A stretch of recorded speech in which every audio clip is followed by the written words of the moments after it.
Sa kuha mula sa loob mismo ng resupply ship na unay sa May 4, lalong kita ang kalbaryong idinulot ng pagbomba ng tubig ng China Coast Guard itong Sabado. Nakakover naman ang mga Navy personnel habang rumaragasa sa likod nila ang tubig mula sa water cannon, pero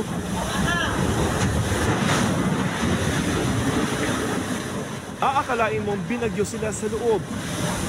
Umugong ang rumaragas ang tubig na tumagos sa barkong gawa lamang sa kahoy. Sa labas kasi ng barko, ganito ang nangyayari. Ang pambobomba ng tubig tumagal ng 1 oras. Napatawag na sa langit ang iba. At halos di na makaya ang bigat ng tubig na pumasok.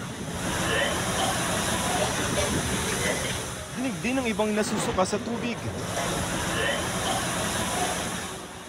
Basang-basa at halos bumaha sa loob ng UM4 kung saan halos walang natirang gamit na buo. May tumatawag na ng tulong medikal habang ang iba nasira ang mga personal na gamit. Sinikap ng ilan na idaan sa biro ang panganib. Masakit ka, masakit. Tawa lang. Bagamat di maitatanggi ang seryosong epekto sa barko at maging sa crew nito. Sugatan ang mata ng isa sa kanila dahil sa tama ng water cannon. Isa naman ang may sugat sa ulo at isa ang nasugatan sa binti.